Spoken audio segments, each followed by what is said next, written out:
Hello and welcome to yet another episode of Earning Stories with वर्षा। तो आज हमारे साथ हैं Jaya Bharati Ingole. Welcome Jaya. Thank you. और थोड़ा सा मैं अपने चैनल के बारे में आपको बता दूं क्योंकि आप भी सेम काम करती हैं।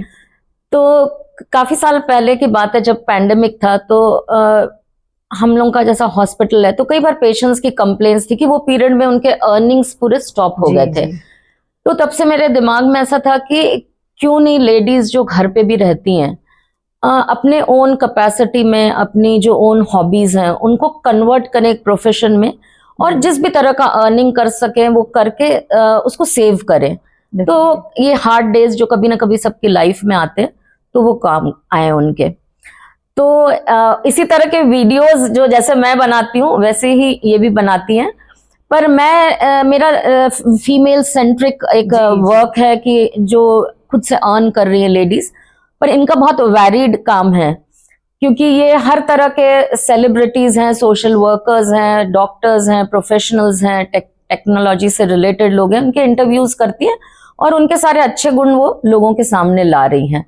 तो थोड़ा सा हम इनके जर्नी के बारे में जानना चाहेंगे। मैम ऐसा कोई बहुत लॉन्ग जर्नी नहीं है, लाइक आप एक बहुत अच्छे प्रोफेशन को बिलोंग करते हैं।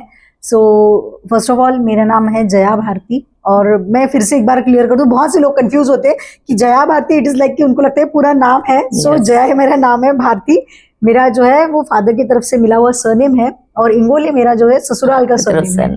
तो it is Jaya Bharati Ingole, like Aishwarya Rai Bachchan. Yes. तो दूसरा कि जर्नी जब मैंने स्टार्ट किया था, मैंने अपना graduation mass communication and journalism में किया है।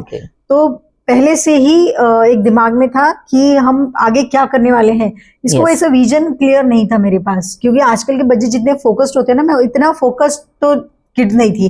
बैक बेंचर, एवरेज स्टूडेंट, मस्ती करना यही था लाइफ में, लेकिन बोलने का कुछ तो कला होंगी पहले से। वो उसका मुझे मोटिवेशन तब समझ में आया when I was first time saw Bala Saheb Thackeray का एक स्पीच चल रहा था। अच्छा। और बहुत सारी भीड़, और मैं सोच रही थी कि मतलब उनका पहनावा देख के मुझे नहीं समझ में आ रहा था कि इज अ गुड मैन और बैड मैन, क्यों एक थॉट बन जाता है ना लुक की वाइज। लेकिन मुझे ये समझ में आ गया कि इनके वर्ड्स में इतनी ताकत है कि ये लोगों को इतने टाइम तक जोड़ के रख सकते हैं, और उनके जाने के बाद भी उनके थॉट आज तक लोगों के दिमाग में है। स्पीचेस भी शायद याद नहीं है लोगों को, वर्ड बाय वर्ड भी कई लोगों को। बिल्कुल। तो एज अ पॉलिटिशियन नहीं, लेकिन उनका जो वो स्पीकिंग स्किल था मुझे वो भाग गया। तो मैंने सोचा यार पता नहीं बनूंगी क्या, लेकिन हाँ अपने को बोलना आता है ना, तो इससे तो कुछ ना कुछ कर ही लेंगे। तो ये सोच के मीडिया ज्वाइन किया, तब पता चला कि कम्युनिकेशन का कितना इंपॉर्टेंस लाइफ में है। अपने वर्ड्स किसी का दिन बना सकते हैं, किसी का दिल तोड़ सकते हैं, किसी का दिन मतलब अच्छा भी कर सकते हैं। सो इसको अच्छे से हम कहाँ यूज कर सकते हैं। तो देन इस तरह से जर्नी स्टार्ट हुआ। फिर पता चला जब कोर्स कंप्लीट करते गए, ग्रेजुएशन कंप्लीट हुआ। लकीली मैं यहाँ पे मेंशन करना चाहूंगी कि मेरी पहली कर्म भूमि जो है ये अकोला ही है। और वो भी मेंशन करना चाहूंगी कि सिटी चैनल जो अभी की RRC नेटवर्क है, दैट इज माय फर्स्ट कर्म भूमि, कि जहाँ से मैंने अपना न्यूज का जर्नी स्टार्ट किया और रिपोर्टिंग वहीं से मैंने स्टार्ट की। ओके। तो ये जो इंटरव्यूज आप कर रही हैं, तो ये मतलब किस प्लेटफॉर्म पे आप कर रही हैं, कैसे इसकी शुरुआत हुई और किस तरह की जर्नी है? मतलब इजी है, शुरू में कुछ डिफिकल्टीज आती हैं, ये सब हम लोग के व्यूअर्स जैसे को अभी क्या हो गया ना कि बहुत सारे लोग इस फील्ड में आ रहे हैं, और बहुत अच्छी चीज है कि आना भी चाहिए। मुझे खुद को लगता है कि आना चाहिए, क्योंकि अगर रेस में अकेले दौड़ रहे तो क्या मजा है, कोई ना कोई कॉम्पिटिशन होना भी चाहिए। लेकिन जो लोग जिस तरह के इंटरव्यूज करते हैं, मैंने आज तक बहुत सारे प्लेटफॉर्म पे डाला है। जैसे मैंने सिटी चैनल को मेंशन किया, मैंने उनके लिए भी इंटरव्यूज किया है। फिर मैंने बीच में DDC न्यूज करके अपना न्यूज चैनल स्टार्ट किया था, 4 साल हमने चलाया उसको, इंडिपेंडेंटली चलाया। यूट्यूब के ऊपर उसको चलाया, बहुत अच्छा व्यूअर्स, बहुत अच्छा लोगों का रिस्पॉन्स। हमने जब स्टार्ट किया तो मुझे आपको बताने में बड़ी खुशी होती कि हमने डॉक्टर्स के साथ ही इसको शुरू किया था। क्योंकि हम जानते थे कि अकोला जो है ये मेडिकल फैसिलिटीज और एजुकेशन का हब बन चुका था, बनने की कगार पे था।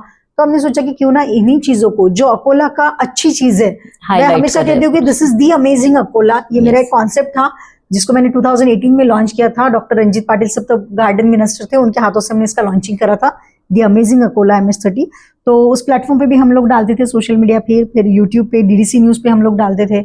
उसके बाद में हमारे जितने सोशल हैंडल पर्सनल थे उस पर हम लोग ये डालना शुरू किया।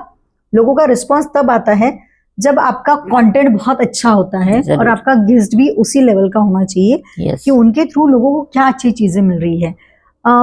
जब बहुत बड़ा इंसान होता है ना तो उसकी लाइफ जर्नी में लोगों को इंटरेस्ट होता है। लेकिन जब कोई इंसान स्ट्रगल कर रहा है या फिर कोई किसी अच्छे फेज में ना, तो लोग सिर्फ उससे मोटिवेशन एक्सपेक्ट करते हैं, तब जाके ये इंटरव्यूज लोग देखते हैं। तो फिर हमने उस तरह से गेस्ट को चुनना शुरू किया और हमारी जर्नी अभी तक चल रही है। So near about it is 450 interviews अब तो नाउ। गेस्ट को हम लोग बहुत बड़ा ह्यूज नंबर है वो। यस। तो समझो आप कोई भी एक फील्ड अपन ले लें, उसका इंसान से आपको इंटरव्यू आपने शेड्यूल किया है, तो क्या बैकग्राउंड होमवर्क आप करना चाहेंगे रिगार्डिंग उस पर्सन का प्रोफेशन है, रिगार्डिंग उसका पर्सनल उसका एटीट्यूड है, तो वो किस तरह से आप लोग रिसर्च, क्योंकि इजी काम नहीं है जी। हर फील्ड के बारे में। आज मैं भी जब सोचती हूँ तो मैं समझो किसी का इंटरव्यू कर रही हूँ, वो केक बना रहा है समझो फॉर दैट मैटर, तो मुझे केक पता है बट उसका पीछे क्या क्या मेहनत है, क्या अच्छाई, क्या वो सब मुझे देखना पड़ता है एक बार। तो वह वो कैसे रिसर्च करते हैं आप? सबसे पहले तो क्या होता है ना, जब हम पॉलिटिकल या सेलिब्रिटीज के इंटरव्यूज करते हैं ना, तो ये बड़ा ऑन टाइम आ जाता है। जैसे गांव में कोई पॉलिटिशियन आए हैं या कोई सेलिब्रिटी आए, बहुत ही कम टाइम स्पैन मिलता है क्योंकि उनके शेड्यूल बने हुए रहते हैं, कल आ रहा है ये। जी। या फिर ऐसा होता है कि आ चुके हैं और चलो आप आ जाओ 10 मिनट में इसको रिकॉर्ड कर लो, तो फिर उतना टाइम नहीं है कि आप उसके बारे में इतनी रिसर्च करो। पर डेफिनेटली ये ऐसी फील्ड के लोग होते हैं कि जिनके बारे में आपको न्यूज मिलते रहते हैं ऑलरेडी। हाँ, थोड़ा बहुत पॉलिटिशियंस हो गए या सेलिब्रिटीज हो गए, पता रहती है कि इनकी कंट्रोवर्सीज क्या है। तो डेली आपका अपडेट होना भी बहुत जरूरी है और हर एक फील्ड में अपडेट सच में बहुत जरूरी है। जैसे आपका भी फील्ड है, इसमें अभी रोबोटिक्स आ गया है, तो अपडेट होना बहुत ज्यादा जरूरी है। तो इनके अपडेट्स तो मिलते रहते हैं।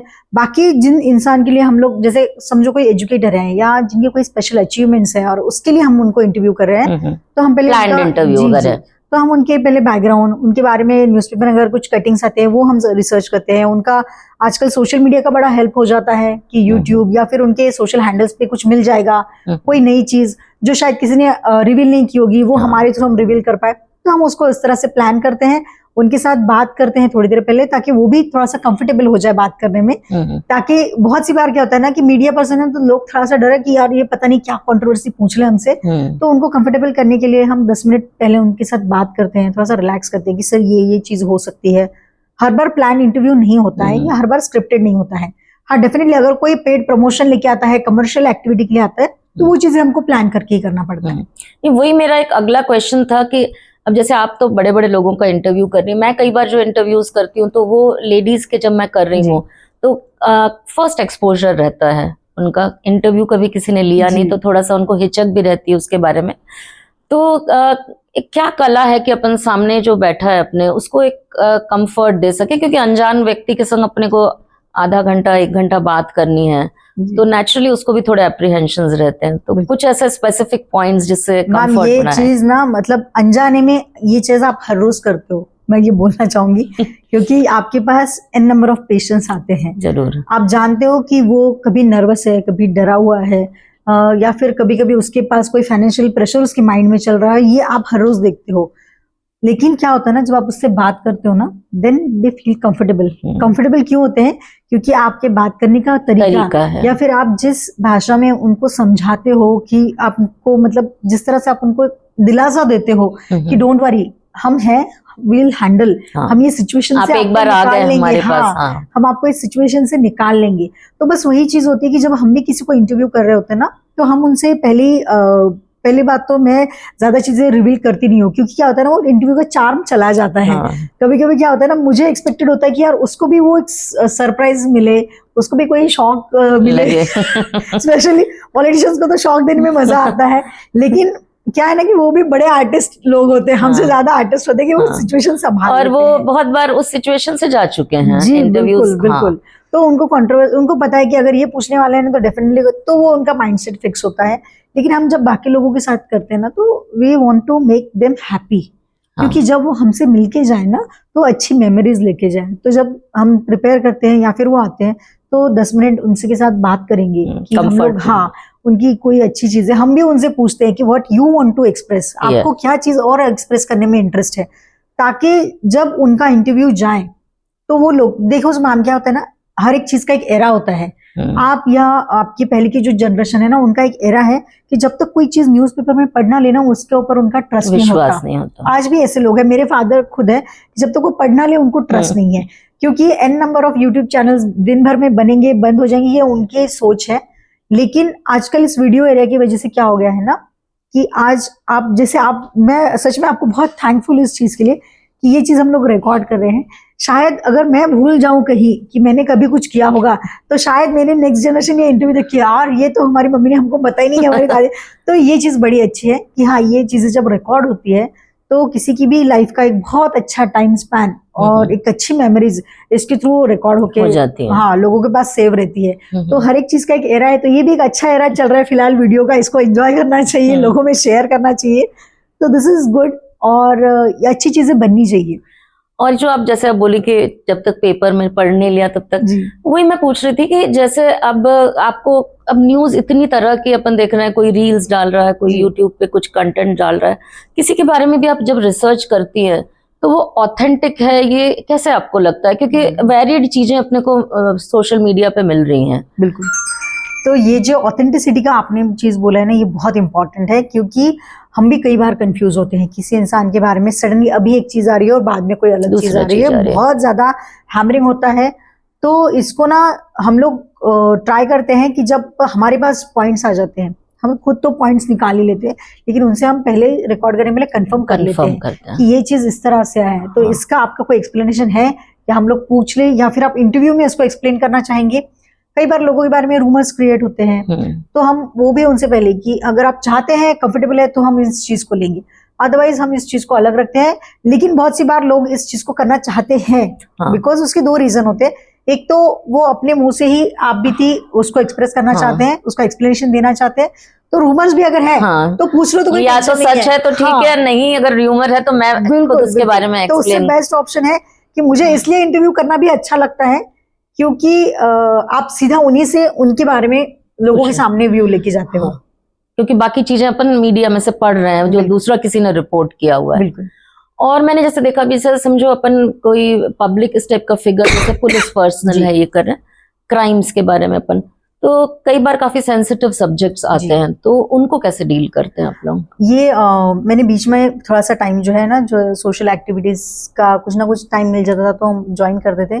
तो उसका एक प्रोटोकॉल या मैंने एक रूल बुक हमेशा अपने दिमाग में फिट रखा है कि आप जब भी किसी सेंसिटिव चीज में हाथ डाल रहे हो ना, तो आपको कभी भी किसी का नाम मेंशन नहीं करना है, ताकि उस इंसान की जो भी वैलिडेशन होगा, उसकी जो भी क्रेडिबिलिटी हो, वो खराब ना हो। क्योंकि अगर आपके पास पूरी जानकारी नहीं है उसके बारे में, या फिर आप श्योर नहीं हो, या फिर अपने किसी बात की वजह से उसकी कहीं पे भी अगर बदनामी होती है या उसको कोई बैड इफेक्ट होता है, हाँ, तो वो उस चीज में जाना ही नहीं है। हाँ, क्वेश्चन तो डेफिनेटली पूछना है, आप केसेस के रेफरेंस दे सकते हो, लेकिन किसी का नाम कभी रिवील नहीं करना है, क्योंकि ना कोई इंसान इफेक्ट हो उस वजह से। और कोई भी सेंसिटिव चीज, जैसे हमारे यहाँ पे रिलीजन का बड़ा लोगों को ये रहता है, ये इस रिलीजन का, exactly, तो वही हमको मेंशन नहीं करना है। हमको हम ये उसकी जगह हम वर्ड चेंज कर सकते हैं ना, क्या स्पेसिफिक आप इन्हीं लोगों को तो ये हम बोल सकते हैं, या फिर वर्ड्स को चेंज करो। जैसे मैंने शुरू में कहा कि वर्ड्स की बड़ी ताकत होती है कि किसी का दिन बना भी सकता है, किसी का दिल तोड़ भी सकता है। तो आपको वर्ड्स को बहुत ही संभाल के यूज करना है। और सेंसिटिव चीजों में तो मैं हमेशा यही चीज ध्यान में रखती हूँ कि अगर क्राइम से रिलेटेड है, पुलिस वालों से रिलेटेड है, बच्चों से रिलेटेड है, तो किसी का कभी नाम नहीं रिवील करना चाहिए, ताकि कोई हर्ट ना हो उस चीज की वजह से। तो वैसे जैसे आप सेंसिटिव कोई आपने कभी डाला, तो कभी ऐसा हुआ है कि क्योंकि अपन कुछ भी कंटेंट डालो तो उसमें एक अपने को कमेंट्स आने लगते हैं, तो कभी ऐसा कुछ हुआ है कि कोई सेंसिटिव मे बी रिलीजन से रिलेटेड या कोई पर्टिकुलर क्राइम से, तो एक कोई पर्टिकुलर लोग बैकलैश कर रहे हैं आपके ऊपर सोशल मीडिया पे? ऐसा तो नहीं होता है, लेकिन हाँ, मेरे साथ दूसरी चीज हुई है कि मैंने हमेशा ये चीज लेके चली हूँ, मैं भले ही प्रेस या मीडिया से बिलोंग करती हूँ, लेकिन मीडिया का काम होता है लोगों के ऊपर पत्थर मारना, ठीक है? क्योंकि शायद अगर सही लग जाएगा, कभी ना कभी ये सोच के लोग पत्थर मारते रहते हैं। ये हम भी मजाक में बोलते हैं कि हाँ, हम पत्थर मारने वाले लोग हैं, तो कभी ना कभी तो सही लग ही जाएगा। लेकिन उसके साथ साथ आपकी एक मॉरल रिस्पॉन्सिबिलिटी भी है कि आप सोसाइटी को अच्छी चीजें दो, जो भी अच्छा है सोसाइटी में वो भी लोगों तक लेके आओ। कोई अगर कुछ अच्छा कर रहे हैं तो उसको भी रिप्रेजेंट करो। तो मैंने मोस्टली आज तक जितने भी इंटरव्यूज किए हैं, उसमें कंट्रोवर्सी होगी या नहीं होगी ये मैंने कभी सोचा नहीं। पॉलिटिशियंस के बारे में तो डेफिनेटली नहीं सोचा है कभी भी। मैं तो बिंदास पूछ लेती हूँ, जो भी आपका होगा आप आंसर कर देना, वो मेरी रिस्पॉन्सिबिलिटी नहीं होगी फिर उसके बाद में। लेकिन ऐसा कभी हुआ नहीं मेरे बारे में। दूसरी चीज ऐसी हुई है कि फिर जब मैं पॉजिटिव कंटेंट लेके चलती हूँ, तो ऐसा हो जाता है कि अगर सेम फील्ड के लोग कुछ मिल जाते हैं ना, तो दे फील इनसिक्योर, या फिर वो लोग सोचते हैं कि यार ये तो बड़ा फिर मस्के वाली है, ये तो हमेशा इसके बारे में अच्छे बोलते रहते हैं उसका, तो इसकी वजह से इसका किसी से यही नहीं होता। तो सेम फील्ड के लोगों में थोड़ा सा क्लैश आ जाता है। लेकिन मेरा ये मानना है कि कोई कुछ अच्छा कर रहा है ना, तो आप उसकी लाइन मिटाने से बेटर है कि अपनी लाइन बढ़ाओ। हाँ, एग्जैक्टली। मतलब आप रिफ्रेन करो कमेंट करने पे। अगर अच्छी नहीं करना है तो चलो ठीक है, बिल्कुल, बट एटलीस्ट हाँ, आपने किसी अच्छी चीज को मेरी वजह से अगर आप उसको नहीं प्रमोट कर, जैसे अगर मैंने आपका एक अच्छा इंटरव्यू कर लिया, शायद किसी को मुझसे प्रॉब्लम है इसलिए कोई शेयर नहीं कर, लेकिन मेरे बोलने यार ये तो अच्छा काम कर रहे हैं ना, मैं तो इनको प्रमोट करूँ, तो उसके लिए शेयर करो, मेरे लिए मत करो। लेकिन ऐसा होता है कि मेरा सभी के साथ, चाहे लोग किसी भी फील्ड के हो, किसी भी प्रोफेशन के हो, मेरा हमेशा सबके साथ एक अच्छा बॉन्डिंग रहा है। इस शहर ने मुझे बहुत कुछ दिया भी है, मैंने इस शहर से बहुत कुछ लिया भी है, और मैं इसलिए कोशिश करती हूँ कि मैं ये शहर में रहने वाले जितने लोग हैं, इस चीजों से बिलोंग करने वाले जितने लोग हैं ना, तो उनका जो भी अच्छा होगा ना, वो सबके सामने आना चाहिए। और इस फील्ड में अगर अच्छा रैपो है तो वो आपको हेल्पफुल ही रहेगा। बिल्कुल बिल्कुल, नेटवर्क बहुत इंपॉर्टेंट है आपका, बहुत ज्यादा इंपॉर्टेंट है। अदरवाइज मुझसे बीच में हमारे किसी कलीग ने भी मजाक उड़ाया था कि हम अभी एंकर्स चेंज करेंगे, हम ये करेंगे। मैंने कहा यार कर लो, अच्छी चीज है, मैं भी चाहती हूँ कि इस फील्ड में नए फेसेस आए। एक बार ऐसी मुझे एक एनजीओ थी, उनका एक कॉल आया कि हमें कुछ वुमेन्स डे, कुछ अवार्ड ये करना है, आप कुछ नाम रेकमेंड करो। तो जो 2-3 नाम मेरे दिमाग में, मैंने बोल दिया, तो बोले यार ये वही फेसेस, वही चेहरे वापस आ रहे हैं। तो जब उन्होंने वो चीज बोली तो मुझे सडनली क्लिक हुआ, कहा शायद कोई मेरे बारे में भी ऐसा सोच सकते हैं कि हर जगह यही दिख रहे हैं या यही फेस है। तो आपको वो चीज एक टाइम के बाद छोड़ना होगा, उस चीज को, उस जगह को किसी और को भी देना होगा, क्योंकि जैसे एक जनरेशन जाने के बाद दूसरी आती है ना, तो आप जिस फील्ड में काम कर रहे हो, आपकी जगह भी कोई ना कोई लेगा। तो मुझे लगता है कि आप उससे जेलस होने से बेटर है ना कि उसको सपोर्ट करो। अगर सपोर्ट नहीं कर सकते हो ना, तो फिर शायद घर पे बैठ जाओ। सबका एक प्राइम फेज रहता है, जब आप सबसे अच्छा परफॉर्म करते हैं, धीरे धीरे फेड आउट होते जाएगा वो। बिल्कुल बिल्कुल। और आपको भी अगर लगता है कि आपको हमेशा दिखना ही है, हमेशा, तो फिर हमेशा काम भी करना होगा। तो इट इज वेरी इंपॉर्टेंट कि अगर कोई आपको लगता है ना कि आपको ओवरशैडो जाने दो, वो टाइम शायद आपका नहीं है, शायद आपने आपका बहुत अच्छा टाइम एंजॉय कर लिया है। अब नेक्स्ट आपको भी कहीं नेक्स्ट जाना होगा, एक ही जगह पे आप रुक जाओगे। जैसे हमारे मराठी में बोलते हैं कि तळ्यातलं पाणी थांबलं की गढूळ होऊन जातं, तो एक जगह पे अगर पानी रुक जाएगा ना, तो वो गंदा हो जाता है, उसका गंदा स्मेल। उससे बेटर है कि उसको बह जाने दो, जो आ रहा है ना उसको जाने दो, दूसरी चीजों को नया आने दो, और उनको भी आप उससे नेक्स्ट लेवल जाओगी। तो ये इस एटीट्यूड से शायद अपन कंफर्टेबल भी रहेंगे। बिल्कुल बिल्कुल, ज्यादा कंफर्टेबल। और अभी मुझे ये जाना था, जैसे एआई का भी हर जगह, मतलब every field is being taken over. तो आपके फील्ड में क्या क्या हेल्प करता है एआई आपको? मुझे तो बहुत सारी चीजों में हेल्प होता है। जैसे अगर मुझे कुछ कंटेंट लिखना है, उसके लिए मुझे एआई का बड़ा हेल्प हो जाता है। किसी चीज के लिए ब्रेनस्टॉर्मिंग करना है, हमें नहीं समझ में आ रहा है किससे गाइडलाइन लेना चाहिए, या फिर किसके साथ बैठ के मैं टाइम स्पेंड करके इस चीज को समझूं। जैसे पहले था कि हम हमारे गाइड के पास जाएंगे, या हम जिसको मानते हैं, या फिर जिसकी उस चीज फील्ड में समझ है। आजकल सब लोग बिजी हो जाते हैं, या फिर हम खुद भी बिजी हो जाते हैं कि उतना टाइम जाके हम किसी के। यस, तो ब्रेनस्टॉर्मिंग के लिए मुझे हेल्प हो जाता है। दूसरा, हम लोग आजकल जो नए नए वीडियोस बन रहे हैं, तो उसके लिए हेल्प हो जाता है। मैं यहाँ पे ये भी चीज बोलना चाहूंगी कि जैसे अपडेट तो होते रहते हैं, लेकिन अगर मेरे पास वो टाइम नहीं है करने के लिए, तो हाँ, तो बेटर ऑप्शन है कि यार टीम हायर करो, उनसे करवा लो, और अपना काम बस कंटिन्यू करो, वो रुकना नहीं चाहिए। लेकिन एआई, रोबोटिक्स या फिर नई नई चीजें जो भी आ रही ना, इनको आपको अडॉप्ट करना। हाँ, इनका अगर नॉलेज है अपने को, तो एटलीस्ट अगर अपन ने एक टेक टीम भी रखी है, तो उनको बताना तो पड़ेगा अपने को कि मेरे मन में क्या है, कैसे मैं आगे जाऊं। मुझे कंटेंट राइटिंग में बहुत ज्यादा हेल्प मिल जाती है उस चीज की, क्योंकि मैं बहुत टाइम से बहुत सारे पॉलिटिशियंस के सोशल हैंडल्स संभालती हूँ। तो कई बार ऐसा होता है कि सेंसिटिव चीजों के ऊपर उनका कोई किसी चीज का निधि पास हो गया, उनको वो डालना है, लेकिन कोई 2-4 हमारे बहुत अच्छे पॉलिटिशियंस हैं जिनका बड़ा ध्यान रहता है कि क्या वर्ड्स यूज कर रहे हैं। तो फिर मुझे बड़ा अलर्ट रहना पड़ता है कि हाँ, मैं इनको कुछ नया दूं, ताकि जब तक मैं कुछ नया नहीं दूंगी ना, तो फिर बाकी लोगों में कोई डिस्टेंस नहीं रहेगा, तो मुझे काम क्यों दे। तो बेटर ऑप्शन है कि मुझे भी नई चीजें देना होता है। तो ये एआई उसकी वजह से मुझे बड़ा हेल्प हो जाता है। और एक सब्जेक्ट था जो बहुत बहुत इम्पोर्टेंट नहीं है वैसे, बट अपन जब इंटरव्यू कर रहे हैं किसी के संग, तो तुम्हारे ड्रेसअप, लुक्स, ये सब कितना मैटर करते हैं?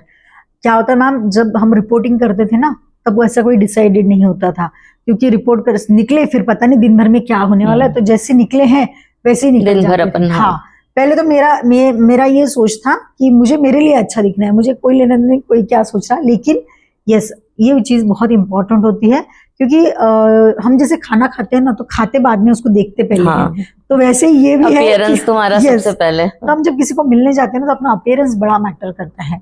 हाँ डेफिनेटली आपकी बात करने से या आपके बिहेवियर से शायद सामने वाला आपको समझे, लेकिन पहले तो वो आपको देख के समझेगा, उसके बाद बात होने के बाद समझेगा, उसके बाद जब आप टाइम से, उसके बाद और ज्यादा समझेगा, लेकिन सबसे पहला आपका जो इंप्रेशन होता है ना, द फर्स्ट इंप्रेशन अपीलिंग रहना चाहिए, वो बिल्कुल, तो वो होना चाहिए। मैं कई बार एक दो जगह मीटिंग्स में गई थी, ऐसे बुला लेते हैं कि आ जाओ यहाँ पे है, तो लोग फिर थोड़ी देर के लिए सोचते हैं। अब मेरा जो गेटअप होता है मोस्टली कुर्ती या फिर जीन्स में ऐसा वेयर करती हूँ, मेरे लिए थोड़ा कंफर्टेबल होता है, तो वो समझ जाते कि यार ये कोई मीडिया वाले हैं, तो उतना ही समझते हैं कि सिर्फ ये मीडिया वाले हैं, क्योंकि जनरली लेडीज क्या होता है ना, सलवार सूट या फिर लेगिंग्स कुर्ती ऐसा कुछ, तो मेरा इतना भी ऑथेंटिक मैं खुद को मेंटेन नहीं करती थी, लेकिन मैंने 2-3 बार इस चीज को बड़ा फील किया, बहुत अच्छे इंटरव्यूज मैंने रिकॉर्ड किए, मेरा ड्रेसिंग मुझे खुद को अच्छा नहीं लग रहा था, तो मेरा मन नहीं कर रहा था मैं इसको शेयर करूं, तो इट इज रियली इंपॉर्टेंट कि आपका अपीयरेंस भी बहुत अच्छा होना चाहिए। क्योंकि मुझे ऐसा लगता था कि सिर्फ कंटेंट ही इम्पोर्टेंट है, बट नहीं, अपना एक फर्स्ट इम्प्रेशन लोगों पे जो पड़ता है वो लुक्स पे भी रहता है, बिल्कुल मैटर करता है। और क्योंकि ये व्यूअर्स को, जो मैं आपको बेसिकली इस चैनल का पर्पस मैंने बताया कि मोटिवेट करना है किसी इसके लिए, तो आपको क्या लगता है कि मतलब किस तरह की बेसिक क्वालिटीज होना चाहिए अगर ऐसा प्रोफेशन किसी को अपनाना है? तो सबसे पहले तो बड़ा बिंदास होना पड़ेगा आपको जो भी है कि दिमाग में अगर कोई हेजिटेशन है ना, उसको निकाल देना है, सबसे इंपॉर्टेंट चीज है। मैं इंटरव्यू जब करती हूँ ना, तो कई बार ऐसे भी गेस्ट सामने आते हैं ना कि उसके बारे में मुझे एक्चुअली सच में बहुत ज्यादा नॉलेज नहीं होती है, लेकिन फायदा क्या है ना इंटरव्यू लेने का, कि आप क्वेश्चन पूछ रहे हो, आपको आंसर नहीं करना है, सो यस हेजिटेशन निकाल उसी में अपन गेन कर सकते हैं उनके बारे में। बिल्कुल, आपको बस कॉन्फिडेंटली पूछ लेना है, और क्योंकि आजकल चीजें रिकॉर्डेड होती है तो एडिट करने के लिए स्कोप है, अगर सामने वाला ऑफेंड हो रहा है या उसको लगता है कि यार ये नहीं होना, तो हम उसको एडिट भी कर सकते हैं। ये चीज लाइव में नहीं होती है, हमने इसको 1-2 बार एक्सपीरियंस किया है, जैसे कावड़ महोत्सव या गणेश विसर्जन में हम जब लाइव इंटरेक्शन करते हैं ना, तो लाइव में क्या होता है ना कि हम थोड़ा सा भी मोशन कर रहे हैं, आंखें इधर, वो सारी चीजें रिकॉर्ड हो जाती है और वो लाइव हो रही, रिले हो रही है। उसके भी हमारे बड़े मजेदार किस्से हैं, हम 12-12 घंटे का लाइव रिकॉर्ड करते थे गणेश विसर्जन में।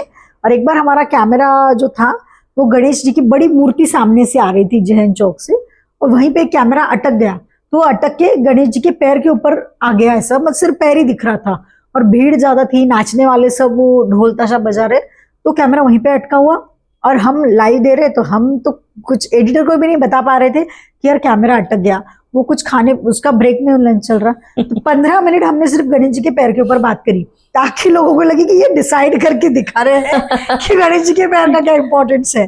तो ये भी ऑन द स्पॉट उतना प्रेजेंस ऑफ माइंड रहना, ये भी एक इम्पोर्टेंट चीज है, स्पॉन्टेनिटी इम्पोर्टेंट है। और एक मुझे ऐसा लगता है कि मीडिया या जर्नलिज्म ही एक ऐसा फील्ड है जिस फील्ड में आपको सब फील्ड का नॉलेज रखना पड़ता है। अगर मैं आपसे मिलने आ रही हूँ तो मुझे बताइए कि अगर मुझे किसी डॉक्टर को इंटरव्यू करना है, गायनेक है, ऑर्थोपेडिक है, जो भी है, मुझे उसकी फील्ड का नॉलेज होना चाहिए, बिल्कुल बेसिक तो होना ही चाहिए कि मैं उसको क्वेश्चन कर सकूं एटलीस्ट। अगर मैं पॉलिटिशियन से मिल रही हूँ तो मुझे पता है कि उसका बैकग्राउंड, उसकी अच्छी चीजें, उसकी बुरी चीजें, उसका जो भी पास्ट रहा होगा, जो फ्यूचर वो कुछ नया सोच रहा होगा, तो मुझे उसका स्टडी होना चाहिए। मैं सेलिब्रिटी को मिल रही हूँ, उसकी फील्ड का नॉलेज, तो ये this is the only field कि जिस फील्ड में आपको सब फील्ड का नॉलेज रखना है। बिल्कुल।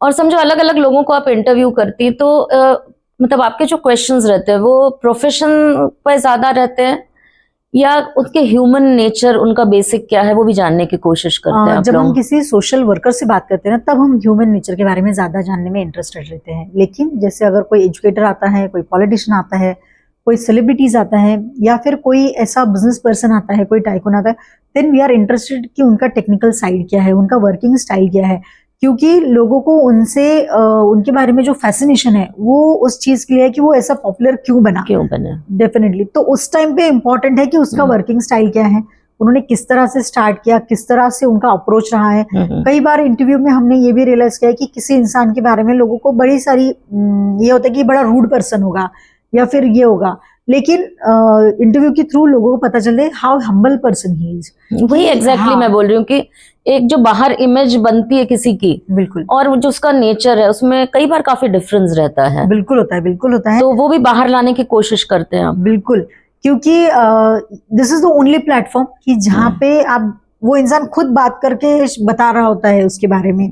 तो ये बड़ी इंपॉर्टेंट चीज होती है कि आपके थ्रू भी अच्छी चीज ही लोगों तक जाए, उनका जो भी है रियल स्टैंड जो है वो लोगों तक जाए। हर बार आप अगर मेकअप करा के ही चीजों को प्रेजेंट करना है ना, तो वो खुद के सोशल मीडिया से भी कर लेंगे, ऐसा फिर बहुत कुछ मतलब नहीं रह जाता उसका। और ये चीजें लोगों को समझ भी आती हैं। बिल्कुल, अगर आप ट्रूथ नहीं दिखा रहे हैं।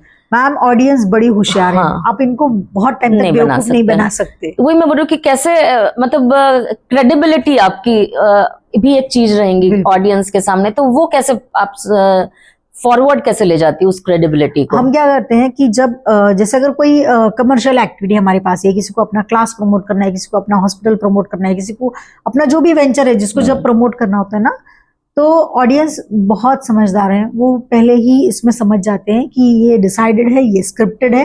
क्योंकि डेफिनेटली देखो मैम क्या है ना, हर एक चीज आपकी सेगमेंट का नाम ही है अर्निंग स्टोरीज, और शायद उसी वजह से आपने मुझे यहाँ बुलाया है। तो अर्निंग स्टोरीज में आपको सर्वाइव करने के लिए अर्न भी करना होता है डेफिनेटली, लेकिन अर्न करने के टाइम पे आपको आपकी मोरालिटी, आपके एथिक्स को भी नहीं छोड़ना है। तो हम ऐसी चीज को तो कभी प्रमोट नहीं करेंगे कि जिसका कोई भी बैड इफेक्ट होता है। हाँ, बहुत कोई पैसे वाला इंसान है जो ऑफर कर रहा है कि हाँ आपको इंटरव्यू करना है, हम बहुत बड़ा पेमेंट करना है, वी आर नॉट इंटरेस्टेड। अगर हमको पता है कि ये नहीं सोसाइटी को देना है तो फिर नहीं देना है। लेकिन हाँ, अगर कोई अपना वेंचर प्रमोट कर रहा है, कोई अच्छी चीज लोगों तो जा रहे, तो डेफिनेटली करना चाहिए। It's a win win situation. तो ये भी आपको जानने के लिए हमेशा, क्योंकि प्रोडक्ट्स हैं अभी बहुत सारी चीजें मार्केट में हैं, तो वो खुद रिसर्च करके अपन फिर उस चीज को प्रमोट करेंगे। क्योंकि हम ये देखते हैं कि ये इंटरव्यू या ये इससे आने वाला एक पेमेंट, ये इसकी एक सर्टन लाइफ और सर्टन टाइम है, लेकिन उसके बाद जो क्रेडिबिलिटी है ना वो लाइफ टाइम की है, तो उसको खराब नहीं करना है। जो भी आता है ना वो बस अच्छे से आके चला जाए। हम तो, मैंने जैसे बोला कि this is the amazing Akola हम कॉन्सेप्ट लेके आए थे, उस टाइम पे तो हम लोग बिल्कुल पे ही नहीं, मतलब कोई पेमेंट नहीं लेते थे, लेकिन हम चाहते थे कि शहर को किसी कल्चरल वे में रिप्रेजेंट करें। तो कई सारे आर्टिस्ट होते हैं हमारे यहाँ, बड़ी दुर्दशा है आर्टिस्ट लोगों में बहुत। ये मैंने देखा है कि पेमेंट उनको किया ही नहीं जाता। इवन हमको भी, जब मैं कई जगह पे, बहुत सारी जगह पे मैं एंकरिंग भी करती हूँ ना, सो दे आर एक्सपेक्टिंग कि हमने आके एंकर कर लेना चाहिए, तो पेमेंट क्यों नहीं? अगर आप बाकी एक सर्विस आप ले रहे हो किसी से, you have to pay them, और ये होना चाहिए डेफिनेटली। तो इस हर एक चीज का एक चार्ज लोगों को मिलना चाहिए, अदरवाइज लोग सर्वाइव कैसे करेंगे? सही बात है। तो हम इन चीजों को भी ध्यान में रखते हैं। और जब प्रोडक्ट को, हमको किसी प्रोडक्ट को रिप्रेजेंट करना है, उनके बारे में अगर एडवर्टाइजिंग करनी है, तो हम उन चीजों को भी करते हैं। हाँ, जिस चीज में हमारा नॉलेज नहीं है, या फिर जैसे म्यूचुअल फंड्स, इंश्योरेंस, या फिर इससे रिलेटेड जब कोई आता है ना, तो हम पहले हमारा डिस्क्लेमर डाल देते हैं कि ये उन लोगों का व्यू है, जो भी आप सोचो वो जो बता रहे हैं। यस, हमारा, हम इनको सब लेके आ रहे हैं। आप में से जो भी इस चीज के लिए इंटरेस्टेड है, तो आप लोग अपना रिसर्च करके उस चीज से कनेक्ट हो जाइए। तो हम हमारा पहले डिस्क्लेमर भी क्लियर कर दीजिए उस चीज के लिए। यस, तो अपने जो भी प्रोफेशन है, एक तो दो एस्पेक्ट्स अपने प्रोफेशन के, एक मेंटल सेटिस्फेक्शन है, एक अर्निंग है। तो ये जो प्रोफेशन है, इसमें दोनों के बारे में थोड़ा सा जानना चाहेंगे कि हाउ हैप्पी यू आर, कि कैसा लगता है मतलब ये प्रोफेशन। एंड डेफिनेटली अर्निंग जो है अपना सेटिस्फैक्ट्री है, क्योंकि बहुत मेहनत है। दिखने में अगर भले दिखता होगा कि आप जा रहे हैं, अच्छे से ड्रेसअप है, किसी का इंटरव्यू ले रही हैं, बट उसके पीछे की जो मेहनत है वो आप ही जानती हैं। बिल्कुल, ऐसा कई बार हुआ है कि हमारे फ्रेंड्स बोलते हैं कई बार, यार तुम्हारा तो बड़ा अच्छा है, दिखते रहते हो। मैंने कहा यार दिखते रहते हो ये चीज समझ में आती है, लेकिन वही दिखती लोगों को। हाँ, उसके पीछे हम क्या स्ट्रगल कर रहे हैं ना, वो किसी को नहीं समझ में आती है। तो मैं ये बोलना चाहूंगी कि एक तो जो फील्ड में बिलोंग करती हूँ, इसको मैं कहीं भी स्टार्ट कर सकती हूँ विदाउट एनी इन्वेस्टमेंट, कहीं पे भी स्टार्ट कर सकती हूँ, व्हिच इज वेरी इंपॉर्टेंट। तो ये मैं सबसे पहले बोलना चाहूंगी। दूसरा मैं ये बोलना चाहूंगी फीमेल्स ने इसमें आना चाहिए, डेफिनेटली आना चाहिए बहुत बड़े लेवल, क्योंकि मैं खुद चाहती हूँ कि यार कोई आए, और भी लोग आए, और भी लोग इसमें आके काम करे और अच्छा काम करे, तो मैं वो भी एक्सपेक्ट करती हूँ। और आजकल जितने रील स्टार्स, इंस्टाग्राम पे इन्फ्लुएंसर्स आ रहे हैं ना, तो ये बहुत भीड़ बढ़ गई है। तो इस भीड़ में भी अगर आप बहुत अच्छा काम कर रहे हो ना, तो लोग आपको सराहना डेफिनेटली देते हैं। लेकिन आपकी कंटिन्यूटी, आपका प्रेजेंटेशन, आपका कंटेंट, ये चीजें बड़ी मायने रखती है। और आपने जो कहा कि सेटिस्फेक्शन, तो जब आप मीडिया में आ जाते हो ना, तो ये कीड़ा है। तो हाँ, जो इंसान पैशनेट होता है ना, वो चाहे किसी भी फील्ड में चला जाए, उससे ये चीज कभी नहीं छूटती। तो ये अब लत लग चुकी है हमको, लाइक माइक होना चाहिए, कैमरा होना चाहिए, हाँ, तो ये नहीं जाता है। और जब तक आप काम ना करो ना, तो वो सेटिस्फैक्शन भी नहीं आता। मैं बार बार सोचती हूँ जब भी बर्थडे आता है उस पर, मैं सोचा यार उस दिन ना मैं कहीं ना कहीं बिजी रहूं, क्योंकि वही चीज मुझे हैप्पीनेस दे सकती है, वही मुझे सेटिस्फाई कर सकती है, और कोई चीज मुझे उतना सेटिस्फैक्शन नहीं देगी। और आपने जो कहा अर्निंग के बारे में, जब हमने स्टार्ट किया तो मैंने जैसे आपको बोला कि हम बिल्कुल भी अर्न नहीं करते थे, लेकिन हाँ हमने उसके थ्रू नेटवर्क क्रिएट कर लिया था। देखो कोई चीज कभी भी वेस्ट नहीं होती। मेरी दादी हमेशा बोलती थी कि आप जो भी कर रहे हो ना, अच्छा अगर कर रहे हो ना, वो कभी वेस्ट नहीं जाएगा। तो हमने जब शुरुआत की तो हमको भी लोगों को प्रेजेंट करना था कि हम ये कर सकते हैं। डेफिनेटली कोई भी प्रोफेशन में ऐसा तो नहीं कि डे वन से आप बहुत अर्न करेंगे। तो जब तक आप चमत्कार नहीं करोगे ना, कोई नमस्कार करने नहीं आने वाला आपको। तो हमने फिर दिखाया कि हाँ हम ये कर सकते हैं, ये देखो ये हमारी स्पेशलिटी है, ये हमसे बेटर नहीं हो पाएगा। तो अब जब हम करने लगे ना, अब हमारे पास कॉल्स आने लग गए। अब जब कॉल्स खुद होके आने लगते ना, तो पेमेंट भी अपने आप आने लगता है। और दूसरा, आपको लोगों को आदत भी उसी तरह से लगानी पड़ती है कि हाँ अगर आप ये कर रहे हो ना, ये सर्विसेज है, इसके पीछे ये मेहनत होती है। तो अगर मेरा बहुत अच्छा रिलेशन है, अगर मैं आपकी बहुत अच्छी दोस्त हूँ, तो शायद आप मुझे पे ना करो, मैं अपनी फ्रेंडशिप में ये चीज कर लूंगी, लेकिन हाँ जो मेरे बीच मेरा टेक्नीशियन बैठा है, जो मेरा कैमरा, जो जहाँ पे वो चीज मैं कर रही हूँ वेंचर, आपको उसको पे करना पड़ेगा। और वो करना भी चाहिए, क्योंकि जब तक उसकी वैल्यू आपको क्रिएट नहीं होगी, अगर आप खुद के काम की वैल्यू नहीं करोगे ना, तो लोग भी नहीं करने वाले। तो इट इज वेरी इंपॉर्टेंट। जैसे आपने अर्निंग स्टोरी स्टार्ट किया है, तो ये आप अपने मोटिवेशन के लिए, अपने हैप्पीनेस के लिए इसको आपने स्टार्ट किया, क्योंकि आप ऑलरेडी एक प्रोफेशन को बिलोंग करते हो। लेकिन आजकल जितने भी नए नए लड़के लड़कियां आ रहे हैं, मैं इन्फ्लुएंसर्स देखती हूँ, आई एम वेरी हैप्पी। बहुत कम एज में नेम, फेम, पैसा, सारी चीजें कमा लेते हैं। बहुत अच्छी चीज है, ये करना भी चाहिए। क्योंकि मैंने देखा है कि हम भी उनको कई सोशल एक्टिविटीज में आते हैं, बोलते कि आप आ जाओ या प्रमोट कर लो ये। तो अब उनका माइंडसेट हो गया कि उनको पता है कि उनके काम से उनको अर्निंग होने वाला है ना, तो वो लोग नहीं होते। उनका होता है कि हाँ अगर आप पे करो तो हम डेफिनेटली आएंगे। और ये होना भी चाहिए अप्रोच, क्योंकि अगर आप अपनी फैमिली का या फिर खुद की किसी अच्छी चीज का टाइम सैक्रिफाइस करके वो चीज करने जा रहे हो ना, तो उसका आप एज अ प्रोफेशन जिस चीज में कर रहे हैं उसमें अर्निंग तो होना ही चाहिए। बिल्कुल बिल्कुल होना चाहिए। और जो स्टार्ट कर रहा है उसने ये भी सोचना चाहिए कि मे बी स्टार्टिंग में अपने को उतना अर्निंग ना हो, बट अपनी क्रेडिबिलिटी जैसे जैसे बढ़ती है, अपना वर्क अपन अच्छा करते हैं। इसमें एक चीज ये भी मैं ऐड करना चाहूंगी कि अगर आप कोई चीज बहुत दिल से करना चाहते हो ना, तो कोई एक्सपेक्टेशन किसी से मत रखो। सबसे पहली बात, जब आप एक्सपेक्ट करने लग जाते हो ना, देन आप डिप्रेशन मोड में चले जाते हो। तो किसी से भी एक्सपेक्टेशन मत रखो, कोई भी चीज की मत रखो, अगर आप उस चीज के लिए पैशनेट हो तो। तो अगर आप विदाउट एनी एक्सपेक्टेशन करते जाओगे ना, तो आप हैप्पी रहोगे। एक्सपेक्ट करोगे फिर आप खत्म हो जाओगे। तो एक्सपेक्टेशन नहीं रखना है कभी।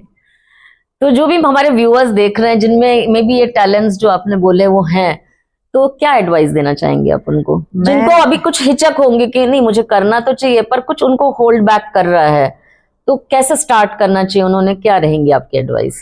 नहीं, एडवाइस करने इतना मैं बड़ी तो नहीं हूँ, लेकिन हाँ मैं सबको सिर्फ ये जो मैंने आज तक एक्सपीरियंस किया उससे सिर्फ ये बोलना चाहूंगी कि रोड पे एक्सीडेंट हो जाएगा ये सोच के अगर मैं रास्ते पे निकलू ही ना, तो मैं अपनी मंजिल तक कभी जाऊंगी नहीं। तो बेटर ऑप्शन है पहले तो निकलो, ट्राई करो। और आजकल इतने सारे प्लेटफॉर्म से इतनी सारी चीजें हैं।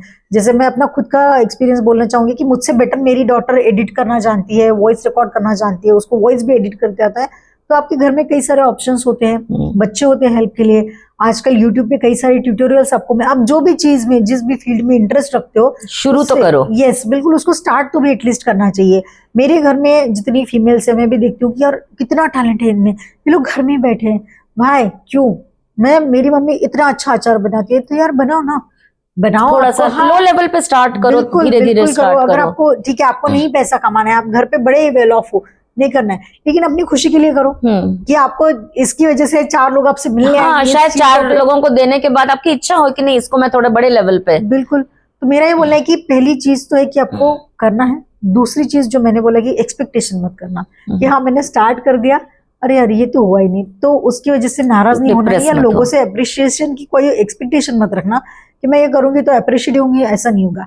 कई बार ये भी हो सकता है कि कोई आपको पुल करने के लिए कुछ बुरा भी बोल दे, कोई कमेंट भी कर दे, कोई गलत चीज या कोई आपके लिए कुछ षड्यंत्र भी बना दे, तो उसके बारे में सोचना नहीं है। नहीं हुआ है ना तो इट्स ओके, शायद हमारे एफर्ट में कोई गलती रह गई होगी या हमने कुछ कम कर दिया होगा, तो अपने ऊपर ले लो, लेकिन लोगों से एक्सपेक्ट नहीं करना है। दूसरी चीज, और तीसरी सबसे इंपॉर्टेंट चीज है कि बस रुकना नहीं है। ये भी एक मेरा मेन एक मोटिव ये भी था कि मतलब हमेशा अपन ऐसा सुनते हैं कि भाई लेडीज को लेडीज ही नहीं आगे बढ़ने दे रही, तो कहीं ना कहीं अगर कोई कुछ कर रहा है अच्छा काम तो उसको एप्रिसिएशन शायद मिले, तो वो भी एक मोटिव था मेरा ये स्टार्ट करने का। तो ऐसा कभी एक्सपीरियंस नहीं रहा है, मैंने हमेशा से देखा है, चाहे मेरे फील्ड से भी हो लोग, तो शायद it depends to person to person, ये चेंज भी हो सकता है या फिर मेरा नजरिया भी वैसा हो सकता है। तो ऐसा बोलते हैं कि जैसी दृष्टि तैसी सृष्टि, अब जैसा देखोगे वैसे ही दिखेगा। भगवान शंकर जी की बारात आ रही थी और पार्वती जी की माँ को पसंद ही नहीं थे पहले बात तो दूल्हा, तो जब वो देखने गई उनको मुंह दिखाई, और सबसे पहले जब दरवाजे पे बारात आती है तो उनको जो उनकी आरती करनी थी तो उनको तो सब राक्षस दिख रहे थे, भूत दिख रहे थे। तो लेकिन वो जाके पार्वती जी से बोली कि यार ये कैसा लड़का पसंद कर लिया, इसके आजू बाजू सब भूत नाच रहे हैं, ये तो अच्छा नहीं है। तो लेकिन जब पार्वती ने झांक के देखा तो उनको तो भगवान शिव जी दिख रहे, नंदी दिख रहे, तो दोनों का नजरिया अलग था, because she love that person, तो उनको वो अच्छा दिख रहे थे। हाँ, उनकी मम्मी को लड़का पसंद है तो उनको तो आजू बाजू में भूत और राक्षस दिख रहे थे। तो मेरा ये मानना है कि जैसी दृष्टि वैसी सृष्टि, तो ये चीज होती है। आपको जो भी आप कर रहे हो ना, एक अच्छा नजरिया लेके चलो। हमेशा लोग आपको तकलीफ देने के लिए होते हैं ऐसा नहीं है, आप हमेशा अगर अच्छा सोच के चलोगे ना तो अच्छे लोग भी मिलते हैं। जैसे हम है ना वैसे ही लोग भी होते हैं। और मेरा आज तक का एक्सपीरियंस रहा है, चाहे कोई कितना भी बुरा इंसान हो, चाहे ये पकड़ लो कि कोई माफिया वाला ही हो, उसके अंदर भी कोई ना कोई एक अच्छी क्वालिटी तो होती ही है, तो आपको वो पकड़ के चाहिए। तो अच्छी चीजों के बारे में अच्छा सोच के चलोगे ना तो अच्छा ही होगा, ये मेरा मानना है। कि आप बस स्टार्ट करना, अपना स्टार्ट जो भी है ना, छोटा बड़ा, घर से करना है, बाहर से करना है, जो भी चीज करना है, बस अपनी फैमिली को कॉन्फिडेंस में लो, ट्रस्ट बिल्डअप करो घर के लोगों के ऊपर, और अपने काम को स्टार्ट करो। और मुझे लगता है कि जो एक मिडिल एज में लेडीज को डिप्रेशन वगैरह आ जाता है, अगर अपन किसी चीज में बिजी हैं तो वो भी चीज अपन अवॉइड कर सकते हैं। कि तुम्हारी मेंटल हेल्थ भी, आप किसी काम में पूरे समय बिजी हैं तो वो मौका ही नहीं मिलता कि आपको डिप्रेशन हो या आप सोचे कि क्या हो क्या नहीं। उसलिए भी जरूरी है कि लोग काम करें। तो आप जैसे बोल रही हैं कि अभी इतने साल से आप ये कर रही हैं, तो फ्यूचर में कुछ और इसको और अलग कुछ करने का प्लान है? कुछ 5 इयर्स के बाद आप क्या सोचती कि क्या करते रहेंगे आप? शायद मैं अच्छा राइटिंग करूंगी, ये मैं सोच रही हूँ कि आफ्टर 5 इयर्स शायद मैं कोई अच्छी बुक लिखूंगी, अवार्ड भी मिल जाएगा शायद से। तो ऐसा कुछ नहीं। हाँ, अच्छा सोचने में क्या जा रहा है? देखो, अपने बारे में बुरा सोचने वाले तो बहुत से होंगे यार, तो उससे अच्छा बेटर खुद की जो अपने टैलेंट्स हैं उसको अपन ने धीरे धीरे आगे बढ़ाते ही रहना है। बिल्कुल बिल्कुल करना है। मुझे लगता है कि कई सारे जो नए नए लड़के लड़कियां हैं उन्हें इस फील्ड में आना चाहिए, अच्छा काम करना चाहिए। और जो ऑलरेडी इस फील्ड में है, जैसे जो मेरी जनरेशन में मेरे साथ काम करने वाले जो भी लोग हैं ना, तो हर एक ने अपना अपना कोई तो भी एक नेक्स्ट स्टेप आपको आगे जाना है। जैसे हमने इंटरव्यूज करते करते हम पॉडकास्ट में आ गए, सिचुएशन चेंज होती है, टाइम चेंज होता है, एरा चेंज होता है ना। हमने पॉडकास्ट को स्टार्ट किया, फिर हमने सर्च किया तो यार नागपुर तक कोई पॉडकास्ट नहीं करता है, this is the only and the first podcast show. तो हम रिकॉर्ड कर रहे हैं उसको। हमारे पॉडकास्ट में आज तक 30 बहुत ही अच्छे अकोला शहर के बहुत अच्छे और बड़े नामी गेस्ट आ चुके हैं, उनके साथ हमने रिकॉर्ड किया।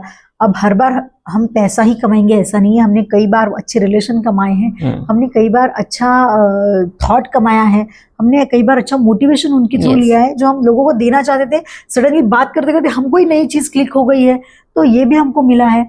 तो वेस्ट तो कुछ भी नहीं होता है, डेफिनेटली कुछ भी नहीं है। और लेडीज ने तो ये सोचने नहीं है, क्योंकि अगर हम रात के बचे हुए चावल का मसाले भात बना सकते तो हम लोग कुछ भी कर सकते हैं, ये मेरा मानना है। बाकी मैं इसलिए किसी कंपटीशन से नहीं डरती हूँ, क्योंकि मेरा ये मानना है कि दूध फटने का डर उसी को होता है जिसको उसका पनीर नहीं बनाते आता।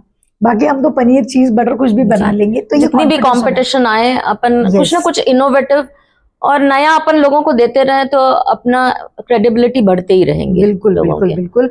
आपको सिर्फ अच्छी चीजें करना है, अच्छे थॉट लेके चलना है, क्योंकि आप जो कुछ भी कर रहे हो ना वो आपके नेक्स्ट जनरेशन को वही चीज देगी। जो आपका थॉट होगा वो ऑटोमेटिकली, आप भले ही ना समझो किसी को, उसको बोल के मत समझो, लेकिन वो वही और चीज अडॉप्ट करने वाले हैं। तो बेस्ट ऑप्शन है अच्छा, क्योंकि सिर्फ अपन बोलो किसी को तो वो नहीं, अपन खुद कर रहे हैं। जो भी नेक्स्ट जनरेशन है, हार्ड वर्क अगर देख रहे हैं वो अपना, तो वो मोटिवेट होंगे। सिर्फ अपन बोले तुम हार्ड वर्क करो करो तो शायद उतना फर्क ना पड़े उनकी लाइफ में। ये बहुत ही छोटी सी चीज है कि मुझे हर बार स्टेज पे देखते देखते मेरी डॉटर को पता ही नहीं कि स्टेज का फियर क्या होता है। उसको ये मालूम ही नहीं कि अच्छा स्टेज पे जाने से लोग डरते भी हैं, क्योंकि उसको पता ही नहीं है ये डर है। कि इस चीज का डर भी हो सकता है, ये उसने कभी नेचुरल देखा ही चीज नहीं है। लगती है। हाँ, उसको लगता है कि अच्छा ये ऐसे ही होता है। तो वो जब जाके खड़ी होती है ना, वो किसी को बुला लेते हैं तो सामने वाला तो कंफ्यूज हो जाता है, उसको बताने वाले बेटा ये प्रिपेयर, उनको प्रिपेयर करना होता है, ये तुम्हारे तरह जाके नहीं करने वाले हैं। तो जो आप दोगे ना वही होने वाला है। बहुत अच्छा लगा आपसे बात करके, और जरूर मुझे लगता है कि जो व्यूअर्स हैं हमारे, इतनी अच्छी जर्नी, इतने अच्छा मोटिवेशन, ये सब सुन के जरूर उनको भी लगेगा कि इस फील्ड में आए और इस चीज का फायदा उठाएंगे। इनका नंबर भी हम पिन करेंगे हमारे शो में, अगर किसी को कुछ कभी पूछना है तो जरूर से इनसे पूछिए और जरूर मोटिवेट होइए, जिनमें भी ये क्वालिटीज हैं सामने आइए। बिल्कुल, मैं भी बोलना चाहूंगी सबसे पहले तो कि बहुत ही दिल से आपको थैंक यू, क्योंकि क्या है ना कि मैंने आज तक 400-450 इंटरव्यूज कर लिए, नियर अबाउट अभी 456 इंटरव्यू तक हम लोग आ चुके हैं, लेकिन कभी किसी ने मेरा जर्नी आज तक रिकॉर्ड नहीं किया था। तो मैं खुद जब अभी आंसर करती हूँ तो मैं सच में थोड़ा सा नर्वस थी, और मेरा जब भी इसलिए मैंने कहा था कि आज रोल्स रिवर्स हो रहे हैं आपके। यस, तो लेकिन बहुत मजा आया। सबसे इम्पोर्टेंट चीज ये है कि आपकी वजह से मुझे अपना व्यू लोगों तक पहुंचाने में बहुत आसानी हुई। मैं समझ रही हूँ कि जब हमारे यहाँ कोई इंटरव्यू करने आता है तो वो कितना सोच के आता होगा कि क्या अच्छी चीजें पूछेंगे, कैसे आंसर करना। तो यही है कि जो भी लोग इस फील्ड में आना चाहते हैं, अगर आप रिपोर्टिंग में आना चाहते, मीडिया में आना चाहते हो ना, तो अगर आपको नहीं समझ में आ रहा कहाँ से स्टार्ट करना है, तो मैं सच में रिक्वेस्ट करूंगी कि आप प्लीज मुझे कॉल कीजिए। मैं आपको शायद कोई अपॉर्चुनिटी प्रोवाइड कर पाऊँ, डेफिनेटली मैं देना चाहूंगी। तो आपके माध्यम से भी मैं बोलना चाहूंगी कि अगर जो भी इंटरेस्टेड है तो प्लीज आप कॉल कीजिए, मैसेज कीजिए। अगर आप जानते हो तो पर्सनली मिलने आइए, हम भी चाहते हैं कि नए लोग इस फील्ड में आए। डेफिनेटली, तो thank you so much. Thank you so much ma'am for this opportunity, और आपका ये अर्निंग स्टोरीज इसी तरह से चलता रहे, बहुत अच्छे अच्छे एपिसोड इसके बनते रहे, क्योंकि इसके थ्रू क्या हो रहा है कि फीमेल्स को भी एक मोटिवेशन मिल रहा है कि यार जाना है तो, अगर हाँ हमको भी वर्षा मैम के इवेंट में जाना है, उनके शो में जाना है, तो हमको कुछ करना होगा, करना पड़ेगा। Yes, definitely, thank you so much.